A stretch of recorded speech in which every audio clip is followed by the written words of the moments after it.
আপদগুলো মুসিবতগুলো হাফিজিয়া মাদ্রাসার কারণে আপনাকে আমাকে আল্লাহ পাক এই মাদ্রাসার কারণে ওসিলা করে আমাদেরকে মাফ করে দিচ্ছেন। সেই জন্য মুসলমান কোন তলবে এলেন ছাত্র যদি, একটা প্রাইমারি ছাত্র যদি রাস্তার পাশ দিয়ে যায় প্রাইমারি বই নিয়ে, আর একটা তলবে এলেন ছাত্র যদি কোরআনটাকে সিনার ভেতরে নিয়ে দলবদ্ধ অথবা একাই অবস্থায় যদি কোনো বাড়িতে রওনা হয়, ওই রাস্তা দিয়ে চলতে গিয়ে যদি তার পাশে যদি কোনো কবর থাকে রাস্তার পাশে, ওই রাস্তার পাশে কবর থাকার কারণে তলবে এলেন ছাত্র হওয়ার কারণে ওই কবরের আযাব আল্লাহ সুবহানাহু ওয়া তাআলা এক নয় দুই নয়, আল্লাহ সুবহানাহু ওয়া তাআলা সেই কবরের আযাব 40 দিন মাফ করে দেন। সেজন্য মুসলমানরা আমরা এমন একটা কোরআন পেয়েছি, এমন একটা কিতাব পেয়েছি, এমন একটা ইসলাম পেয়েছি যে ইসলামের ছায়ার তলে কোন বান্দা যদি আসতে দেরি করে এবং তা তওবা করতে যদি সঙ্গে সঙ্গে তওবা করে নেয়, আর ওই বান্দাটা যদি আল্লাহর কাছে ফরিয়াদ করে এই ইসলামের ছায়ার তলে আসার কারণে, মহব্বতের কারণে, ঢোকার কারণে, আল্লাহকে বিশ্বাস করার কারণে, নবীকে নবী হিসাবে স্বীকৃতি দেওয়ার কারণে, আল্লাহ এবং আল্লাহ রাসূলকে মেনে নেওয়ার কারণে আল্লাহ সুবহানাহু ওয়া তাআলা তার অতীতের গুনাহগুলো মাফ করতে দেরি করেন না। এইরকম ভাবে আপনাদের একজন সাহাবীর কাছে আপনাদের সামনে আপনাদের উপস্থাপনা করব একজন সাহাবীর ঘটনা। আল্লাহর বান্দা দুনিয়া থেকে বিদায় হয়ে গেলেন। আল্লাহ পাক রব্বুল আলামিনের বান্দা বিদায় হয়ে যাওয়ার আগে তার প্রথম মা মৃত্যুবরণ করেছেন। ওই সন্তানের বাবা একজন আরেকটি বিবাহ করলেন।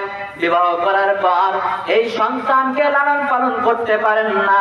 লালন পালন যখন করতে পারলেন না, ওই সন্তানের মা তার চাচাকে দিয়ে দিলেন আর বলতে লাগলেন, ভাই শোনো, আপনার ভাই তো আগে মারা গিয়েছে, আমাদের তেমন ধন সম্পত্তি নেই, আমাদের তেমন অট্টালিকার সম্পদ নেই, আমি কেমনে করে সন্তান লালন পালন করব? আল্লাহর বান্দাকে যখন এইরকম ভাবে বলতেছেন, আব্দুল উজ্জাকে যখন তার চাচাকে দিয়ে দিলেন, আব্দুল উজ্জা যখন চাচার কাছে লালিত পালিত হতে লাগলেন, এই আব্দুল উজ্জা যখন চাচার কাছে লালিত পালিত হন, এক পর্যায়ে ক্রমান্বয়ে যখন আস্তে আস্তে বড় হতে লাগলেন, আব্দুল উজ্জার চাচা যেই জায়গায় যায় আব্দুল উজ্জাও তার সঙ্গে সেই জায়গায় যায়। আব্দুল উজ্জার চাচা মূর্তি পূজা করেন।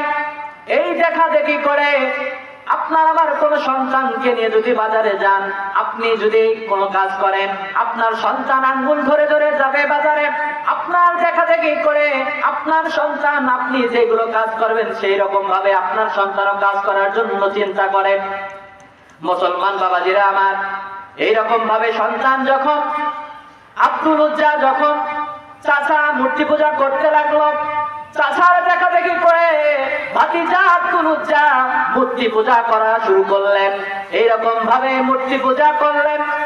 আব্দুল উজ্জার বয়স যখন 17 বছর হয়ে গেল, আব্দুল উজ্জা চিন্তা করলেন, না না, আমি কোন মালিকের ইবাদত করতেছি, কাকে আমি সিজদা করতেছি, কার কাছে মাথা নত করতেছি? আমরা যাকে বানাইলাম, যে কাদা মাটি দিয়ে তাকে আমরা বানাইলাম, ওই কাদা মাটিকে আমরা সিজদা করতেছি, না না, এটা আমাদের মালিক হতে পারে না।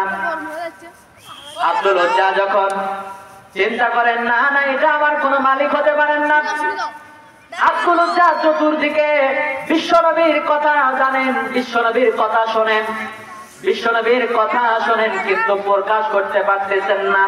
আব্দুল উজ্জা একদিন নিয়াত করলেন, না চাচাকে আমি বলবো, দেখি চাচার জবান থেকে শুনবো, তারপরে আমি ইসলাম গ্রহণ করব। আব্দুল উজ্জা একদিন যখন খাইতে বসলেন, খাইতে বসার পর আব্দুল উজ্জা চাচাকে ডাকতে বলেন, চাচা তোমাকে কিছু কথা বলতে চাই। বললেন, ভাতিজা বলো, কি কথা তুমি বলবা? ডাকতে বললেন, চাচা জি বলেন তো, আব্দুল্লাহর ছেলে মুহাম্মদ কেমন ব্যক্তি? বলেন মারহাবা। এইরকম ভাবে একরকম জিজ্ঞাসা করলেন। আব্দুল উজ্জার চাচা দেরি করলেন না, খাবারের প্লেটটা নিচে রেখে দাঁড়িয়ে পড়লেন আর বলতে লাগলেন, আসমানের নিচে জমিনের উপরে ওই রকম মুহাম্মাদের মতো আর দ্বিতীয় কোনো ব্যক্তি নাই। বলেন মারহাবা। এরকম ভাবে যখন বললেন, চাচার কথা শোনার সঙ্গে সঙ্গে ভাতিজা ডাক দিয়ে বললেন, চাচা তাহলে মেনে নেন, তার ইসলাম গ্রহণ করেন। এ কথা যখন বললেন, চাচা ডাক দিয়ে বলেন, ভাতিজা যাই বলো না কেন ইসলাম গ্রহণ করা যাবে না। বললেন, কেন চাচা গ্রহণ করবেন না? বললেন, মুহাম্মদের মতো আর মিথ্যা ব্যক্তি নেই, তার জবান থেকে মিথ্যা কথা বের হয়, আমাদের ধর্মের মধ্যে চুনকালি লাগাইছেন, না না তার ইসলাম গ্রহণ করা যাবে না। আব্দুল উজ্জা ডাক দিয়ে বলেন, চাচা কিছুক্ষণ আগে আপনি বললেন আসমানের নিচে জমিনের উপরে তার মতো আর সত্য কোন দ্বিতীয় কোন মানুষ নেই, তার মতো আর কোন ব্যক্তি নেই, তাহলে চাচা আপনি এখন এই কোন কথা কেন এরকম বললেন? চাচা আপনি মানেন আর নাই মানেন, আপনি এখন সাক্ষী থাকেন, আমি কালমা পড়ে মুসলমান হয়ে যাব। লা ইলাহা ইল্লাল্লাহু মুহাম্মাদুর রাসূলুল্লাহ সাল্লাল্লাহু আলাইহি সাল্লাম। আব্দুল উজ্জা যখন কালেমা পড়ে মুসলমান হলেন, চাচা ডাকতে বলেন, আব্দুল উজ্জা শোনো, এই কালাম পড়ার কারণে, এই কালামা পড়ার কারণে তোমাকে অনেক ত্যাগ স্বীকার করতে হবে। বললেন, চাচা কি ত্যাগ স্বীকার করব? চাচা ডাকতে বলে, আব্দুল উজ্জা রে শোনো, তোমাকে যে সম্পদ দিয়েছি, তোমাকে যে টাকার মালিক, সম্পদের মালিক আমি বানিয়ে দিয়েছি, যে তোমাকে গাড়ি দিয়েছি, তোমাকে বাড়ি দিয়েছি, সমস্ত তোমাকে এখন আমাকে ঘরত দিতে হবে, ফিরিয়ে দিতে হবে। আব্দুল উজ্জা ডাকতে বললেন, চাচাজি ঠিক আছে আমি তোমাকে ঘুরিয়ে দেব, ফেরত দিয়ে দেব। বললেন, ভাতিজা আব্দুল উজ্জা শোনো, এগুলোই ফেরত দিলে হলে হবে না, কিন্তু এগুলোই ফেরত দিলে হবে না, তোমার পরনে যে কাপড় পোশাক রয়েছে এইটাও তোমাকে আমাকে ফেরত দিতে হবে। আব্দুল উজ্জার বয়স হলো 17 বছর। আব্দুল উজ্জা শরীর থেকে কাপড় খুলে দিলেন। আব্দুল উজ্জার পরনে শুধুমাত্র একটা লুঙ্গি ছিল। আব্দুল উজ্জার চাচা ডাকতে বলে, ভাতিজা এই পরনের লুঙ্গিটাও হলো আমার টাকা দিয়ে কেনা, এই টাকা আমার, কিন্তু এই লুঙ্গিটাও তোমাকে এই মুহূর্তে খুলে দিতে হবে। আব্দুল উজ্জার বয়স ছিল 17 বছর, যুবক মানুষ। আব্দুল উজ্জার কাছ থেকে যখন পরনের সমস্ত কিছু খুলে নিলেন, আব্দুল উজ্জা ইসলামের জন্য, আব্দুল উজ্জা ইসলামের জন্য ছায়ার তলে আসার পর আব্দুল উজ্জা নিজের লজ্জাকে দিকে তাকালেন না, নিজের চেহারার দিকে তাকালেন না। আব্দুল উজ্জা ইসলামের ছায়ার তলে আসার কারণে সমস্ত শরীরের পোশাকগুলো আল্লাহ কালাম করার কারণে আব্দুল উজ্জা তার চাচাকে ফেরত দিয়ে দিলেন। বলেন মারহাবা। মুসলমান বাবাজিরা আমার, ইসলামের জন্য আব্দুল উজ্জা 17 বছরের যুবক, তার সমস্ত শরীরের কাপড়গুলো চাচাকে ফেরত দিয়ে দিলেন। শুধু তাই নয়, ধন সম্পত্তি এবং টাকা পয়সা যা ছিল সবগুলো ফেরত দিয়ে দিলেন। আব্দুল উজ্জা যখন উলঙ্গ হয়ে গেলেন, পরনে কোনো কাপড় ছিল না, আব্দুল উজ্জা 2 হাত একখানে করে লজ্জা স্থানে দিয়ে তাকিয়ে রয়েছেন আর আল্লাহর কাছে বলতে লাগলেন, আল্লাহ দেখো আল্লাহ, তোমার কালাম পড়ার কারণে, তোমার প্রতি ঈমান আনার কারণে, নবীকে বিশ্বাস করার কারণে আমার পরনের লুঙ্গি পর্যন্ত আমার চাচা খুলে নিয়েছে, আমার ইজ্জতের বিনিময় হলে আমার ইসলামকে জিন্দা রাখিও। আব্দুল উজ্জা যখন এরকম করেন আর বুড়ো আঙ্গুলে পায়ের আঙ্গুল দিয়ে মাটিতে আঘাত করেন আর বলেন, জমিনের মালিক শোনো, ও জমিন তুমি তোমার মালিককে বলো, আমি একজন 17 বছরের যুবক, আর 17 বছরের যুবকের শরীরে কোনো কাপড় নেই। আল্লাহকে তুমি বলো, মালিককে বলো, যে তুমি যদি বলো এই 17 বছরের যুবকের এই কালামটা তোমার দরবারে পছন্দ হয়েছে, তাহলে আব্দুল উজ্জার শেষ নিঃশ্বাস বিন্দু পর্যন্ত থাকা পর্যন্ত তার ইসলামকে টিকিয়ে রাখার জন্য আল্লাহ পাক যাতে দুনিয়ার জমিনে যতদিন রাখবে আব্দুল উজ্জাকে জানে সুস্থ অবস্থায় বেঁচে রাখে। আব্দুল উজ্জা দেরি করলেন না, আব্দুল উজ্জা রওনা হয়ে গেলেন মায়ের বাসায়। মার কাছে সৎ মা ছিল, সৎ মাকে ডাকতে বলেন, মা ও মা কোথায় তুমি? মা যখন ডাক শুনলেন, আব্দুল উজ্জার ডাক শোনার সঙ্গে সঙ্গে ঘরের দরজা খুললেন। এই ঘরের দরজা খুলে যখন মা তার সন্তানের দিকে তাকালেন, মা চোখটা 2 হাত দিয়ে ঢেকে নিলেন। ডাক দিয়ে বললেন, বাবা রে, তোর এরকম অবস্থা কেন, এরকম হয়েছে? ডাক দিয়ে বললেন, মা, ইসলাম গ্রহণ করার কারণে আমার চাচা সমস্ত সম্পদ গুলো আমার কাছ থেকে কেড়ে নিয়েছে, পরনের পোশাক গুলো পর্যন্ত কেড়ে নিয়েছে। ও মা, তোমার কাছে যদি কোনো কাপড় থাকে অথবা কোনো যদি বস্ত্র থাকে, তুমি আমাকে এখনই দিয়ে দাও, আমার লজ্জা স্থান আমি ডেকে নেব। ডাকে বললেন, বাবারে, তোমার বাবা আগে মারা গিয়েছে, আমার তেমন টাকা পয়সা নেই, তেমন কাপড় নেই, কিন্তু হ্যাঁ, আমার কাছে একটা কম্বল মাত্র রয়েছে। এই কম্বলটা যদি তোমাকে পুরোটাই দিয়ে দেয়, তাহলে আমি আমার লজ্জা স্থান আমি রাখতে পারবো না। ঠিক আছে, তোমাকে আমি আধা অংশ দিলাম, আমি আমার কাছে আধা অংশ রাখলাম। আব্দুল উজ্জাকে আধা অংশ দেওয়া হলো। আব্দুল উজ্জা যখন পড়তেছেন, পড়তে গিয়ে লক্ষ্য করে দেখেন তার উপরে গিট্টু দিতে সমস্যা হয়ে যায়। আব্দুল উজ্জা যদি গিট্টু দেয় তাহলে নিচের মাংস, উরুর মাংস দেখা যায়। আব্দুল উজ্জা যখন এরকম করে চিন্তা করলেন যে গিট্টু দিলে গরুর মাংস দেখা যায়, গিট্টু দেওয়া যাবে না, আব্দুল উজ্জা 2টা কাপড় এক জায়গায় করে হাতের মুষ্টি করে আব্দুল উজ্জা রওনা দিলেন, মদিনার দিকের উদ্দেশ্যে রওনা হয়ে গেলেন। আব্দুল উজ্জা যখন রওনা হয়ে গেলেন, আব্দুল উজ্জা রাস্তা দিয়ে যায়, সকলে তাকিয়ে রয়েছেন, দেখতেছেন, আর আব্দুল উজ্জার দিকে সকলে থুতু বিক্ষেপ করতেছে, আর সকলে তাকে সুন্দর দৃষ্টিতে তাকালেন না, তাকে বাঁকা দৃষ্টিতে তাকিয়ে তাকে অনেক ধরনের কথাবার্তা বলতে লাগলেন। আব্দুল উজ্জা যখন অনেক কথাবার্তা বলতে লাগলেন, আব্দুল উজ্জা কোনো কথার দিকে খেয়াল নেই। আব্দুল উজ্জা শুধুমাত্র মদিনার উদ্দেশ্যে রওনা হয়ে গেলেন। আব্দুল উজ্জা মদিনার উদ্দেশ্যে রওনা। আব্দুল উজ্জা যখন অনেক কয়েকদিন অতিবাহিত হয়ে গেলেন, মসজিদের নববীর মধ্যে যখন পৌঁছিলেন, এমন সময় মসজিদের নববীর মধ্যে বিশ্বনবী সাহাবায়ে কিরামদের নিয়ে আলোচনা করতেছেন।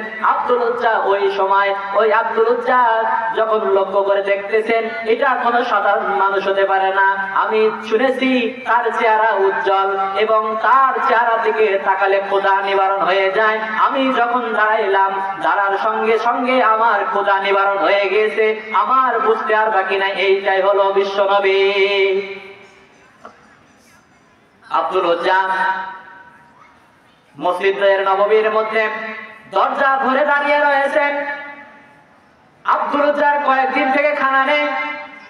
আব্দুল উজ্জা যখন মসজিদের নববীর যখন দরজা ধরে দাঁড়িয়ে রয়েছেন, বিশ্বনবী সাহাবায়ে কিরামদেরকে নিয়ে আলোচনা করতেছেন, তারপরও বিশ্বনবীর চেহারা তার দিকে নজর করেননি। হঠাৎ করে লক্ষ্য করে দেখেন, কে যেন একটা বালক দেখা যায় মসজিদের নববীর দরজা ধরে দাঁড়িয়ে রয়েছে। বিশ্বনবীজি আলোচনা বন্ধ করলেন। আলোচনা বন্ধ করার পর বিশ্বনবীজি দেরি করলেন না, কারণ হলো আপনার আমার নবী হলো রাহমাতুল লিল আলামিন, বলেন সুবহানাল্লাহ। বিশ্বনবীজি আর দেরি করলেন না। বিশ্বনবীজি ওই জায়গা থেকে উঠে এসে ডাক দিয়ে বলতেছে, রে বাবা, কে তুমি, কোথা থেকে এসেছো, কি তোমার নাম, কেন তোমার এরকম অবস্থা? এখানে অনেক আলোচনা রয়েছে, আমি এদিকে যাব না, আপনাদের যে কথা বোঝার জন্য আমি আলোচনা করতেছি, এই দিকে আপনাদের পয়েন্টটা রাখবো। মুসলমান বাবাজিরা আমার, গভীর মনোযোগ সহকারে শুনবেন। আল্লাহর বান্দা যখন বিশ্বনবীর কাছ থেকে বয়ান শুনলেন, আল্লাহর বান্দা আব্দুল উজ্জা ডাক দিয়ে বলেন, নবীজি, আমি ইসলাম গ্রহণ করার কারণে, আমার আল্লাহর প্রতি বিশ্বাস নিয়ে আসার কারণে, কালাম পড়ার কারণে আমার সমস্ত সম্পত্তিগুলো, টাকা পয়সাগুলো, এবং শুধু তাই নয়, আমার পরনের সমস্ত জামা কাপড়গুলো আমার চাচা খুলে নিয়েছে। বিশ্বনবীজি সাহাবাইদেরকে বললেন, ও সাহাবায়ে কিরামেরা, শোনো, তোমাদের মধ্য থেকে কার কাছে লুঙ্গি রয়েছে? সাহাবায়ে কিরাম ডাক দিয়ে বললেন, ইয়া রাসূলুল্লাহ, ইয়া হাবিবাল্লাহ, আমার কাছে লুঙ্গি রয়েছে। বিশ্বনবী লুঙ্গি নিয়ে আব্দুল উজ্জাকে দিয়ে দিলেন। আব্দুল উজ্জা বললেন, আবার সাহাবায়ে কিরামদেরকে ডাক দিয়ে বললেন, সাহাবারা, তোমাদের কার কাছে পোশাক রয়েছে, জামা রয়েছে? সাহাবায়ে কিরামরা ডাক দিয়ে বললেন, ইয়া রাসূলুল্লাহ, ইয়া হাবিবাল্লাহ, আমার কাছে পাঞ্জাবি রয়েছে, জুব্বা রয়েছে। একটা জুব্বা দেওয়া হলো বিশ্বনবীজি। বিশ্বনবীজি তার সাহাবায়ের কাছ থেকে নিয়ে আব্দুল উজ্জাকে দিয়ে দিলেন। আব্দুল উজ্জা বললেন, আব্দুল উজ্জাকে জিজ্ঞাসা করা হলো, বাবা, তোমার নাম কি? বললেন, ইয়া রাসূলুল্লাহ, ইয়া হাবিবুল্লাহ, আমার নাম হলো আব্দুল উজ্জা। বিশ্বনবী ডাক দিয়ে বলেন, না না, তোমার নাম আব্দুল উজ্জা হতে পারে না, তোমার নাম আমি স্বয়ং নবী রাখবো, তোমার নাম আব্দুল উজ্জা হতে পারে না, তোমার নাম আমি আল্লাহর পয়গম্বর তোমার নাম রাখতেছি আব্দুল্লাহ। মারহাবা। আব্দুল উজ্জার নামটা পরিবর্তন হয়ে গেলেন, আব্দুল্লাহ হয়ে গেলেন। বিশ্বনবীজি সাহাবাইদেরকে বললেন, তোমরা তোমাদের সঙ্গী একজন পেয়েছো, তোমাদের সঙ্গী পাওয়ার পর বলো তো তোমাদের কাজ কি হতে পারে, তোমরা তার কাছে নিবা, এটাই তোমাদের কাজ, এটাই তোমাদের দায়িত্ব। সাহাবায়ে কেরামেরা মসজিদে নববীর দরজা থেকে তাকে ভেতরে ঢোকাইলেন।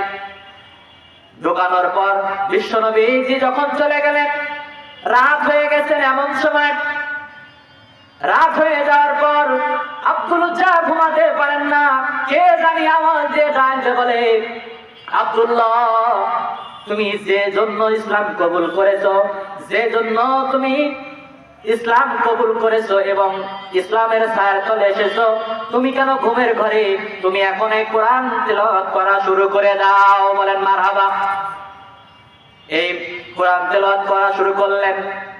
গভীর রাতে আব্দুল্লাহ যখন কোরআন তেলাওয়াত করেন, আর রহমান আল্লামাল কোরআন, এরকম ভাবে যখন কোরআন তেলাওয়াত করা শুরু করলেন, ছোট আওয়াজে নয়, বড় বড় আওয়াজে কোরআন তেলাওয়াত করেন। ও মুসলমান, এইরকম ভাবে গভীর রাতে রজনীর মধ্যে, এই হালবাড়ি হাফেজিয়া মাদ্রাসার মধ্যে গভীর রাতে রজনীর মধ্যে কোরআন তেলাওয়াত হয়। অনেক মানুষ, যুবকেরা চিন্তা করে, ওই মাদ্রাসায় কি শিক্ষা হয়, ওই মাদ্রাসায় কি শিক্ষা হয়। ও মুসলমান, আপনাদেরকে বলতে চাই, আপনি একদিন গভীর রাতে 3টার সময় মাদ্রাসার পাশে এসে দাঁড়িয়ে থাকবেন, দেখবেন মাদ্রাসায় কি শেখানো হয়। সন্তানকে ছোট্টবেলায় দিয়েছেন, নাক কাটতে পারে না, খাইতে পারে না, ওই সন্তানের বাবা তাকে রেখে বাড়িতে অবস্থান করে। রাত 3টার সময় ওই সন্তানকে, আপনার সন্তানকে মাদ্রাসায় উঠাইয়া হুজুর সাহেব, মহাতাম সাহেব ওই সন্তানকে, আপনার সন্তানকে নিজের সন্তানের চাইতেও বেশি মহব্বত করে, আপনার সন্তানকে উঠাইয়া সন্তানকে কিভাবে ওযু করতে হবে, কিভাবে ওযু নিয়াত করতে হবে, কিভাবে কোরআন পড়তে হবে, গভীর রাতে রজনীর মধ্যে রাত 3টার সময় আপনার সন্তানকে পাঠদান করার জন্য আপনার সন্তানকে শিক্ষা দান করেন। এইরকম সন্তানকে মাদ্রাসায় দিয়ে আপনি বড় ভাগ্যবান হয়েছেন। আপনি মারা গেলেন, আপনার সন্তান আপনার জন্য জানাজা করবে, আপনি মারা গেলেন, আপনার সন্তান আপনার জন্য জানাজা করবে। এটাই তো হলো বাবার জন্য ভাগ্যবান, তার বাবার জন্য কপাল বড় নসিব। বলেন ঠিক কিনা? মুসলমান বাবাজিরা শুধু তাই নয়, আল্লাহ রাসূল বলেন, ঘোষণা দেন, একজন যদি তলবে ইলম ছাত্র কোরআনের হাফেজ হয় অথবা কোরআন তার সিনার ভিতরে 30 পারা নিতে পারে, আল্লাহ পাকের পয়গম্বর ঘোষণা করেন, ওই 30 পারা কোরআনের হাফেজ হওয়ার কারণে আল্লাহ সুবহানাহু ওয়া তাআলা বলেন, ওই 30 পারা কোরআন তার সিনার ভিতরে থাকার কারণে ওই পরিবারের মধ্য থেকে আল্লাহর ওই বান্দার কারণে 1 নয় 2 নয়, বিনা হিসাবে আল্লাহ সুবহানাহু ওয়া তাআলা তাকে 10 জনকে বিনা হিসাবে বেহেশতে নিয়ে যাওয়ার জন্য সুযোগ দান করেছে। মারহাবা। শুধু তাই নয়, এই মাদ্রাসায় আপনার সন্তানকে দিয়ে বড় ভাগ্যবান আপনি। এই সন্তানটা যদি বড় হয়ে একজন আলেম বান্দা হয়, এই সন্তানটা বড় হয়ে যদি একজন নেককারওয়ালা বান্দা হয়, যদি দ্বীনের পথে কাজ করে, আল্লাহ পাক রব্বুল আলামিন 1 নয় 2 নয়, আল্লাহ সুবহানাহু ওয়া তাআলা তাকে 70 জন ব্যক্তিকে বিনা হিসাবে বেহেশত নিয়ে আপনাকে আমাকে হাজির করার মতো সুযোগ দান করে রেখেছেন। মুসলমান বাবাজিরা আমার, হুজুরদের বড় সমস্যা। আজ থেকে কিছুদিন আগে কোন হুজুর যদি 2 জায়গায়, একজন বসে যদি দুইটা হুজুর এক জায়গায় কথা বলতো, তাহলে মোল্লারা কি কথা বলে আমাদের বিরুদ্ধে মনে হয় ষড়যন্ত্র করে। আজ থেকে কিছুদিন আগে এইরকম মানুষেরা চিন্তা ভাবনা করত, আবার এটাও চিন্তা করত হুজুরেরা জোরে জোরে হাঁটলে কার বাড়িতে যেন দাওয়াত রয়েছে। আবার অনেক সময় চিন্তা করে আস্তে আস্তে হাঁটলেও হুজুরদের সমস্যা, আস্তে আস্তে যদি হাঁটে মানুষ চিন্তা করে হয়তোবা মানুষের বাড়িতে বেশি খাড়া হয়েছে, এই কারণে হাঁটতে পারে না। বলেন ঠিক কিনা বাবা? মুসলমান বাবাজিরা, কিন্তু না রে বাবা না, আপনি চিন্তা করেন একরকম, আর আল্লাহ এবং আল্লাহ রাসূলের চিন্তা অন্য। আল্লাহ পাক রব্বুল আলামিন ওই বান্দার কারণে আপনার 70 জন ব্যক্তিকে বিনা হিসেবে আল্লাহ সুবহানাহু ওয়া তাআলা 70 জন ব্যক্তিকে বিনা হিসেবে বেহেশত দান করবেন।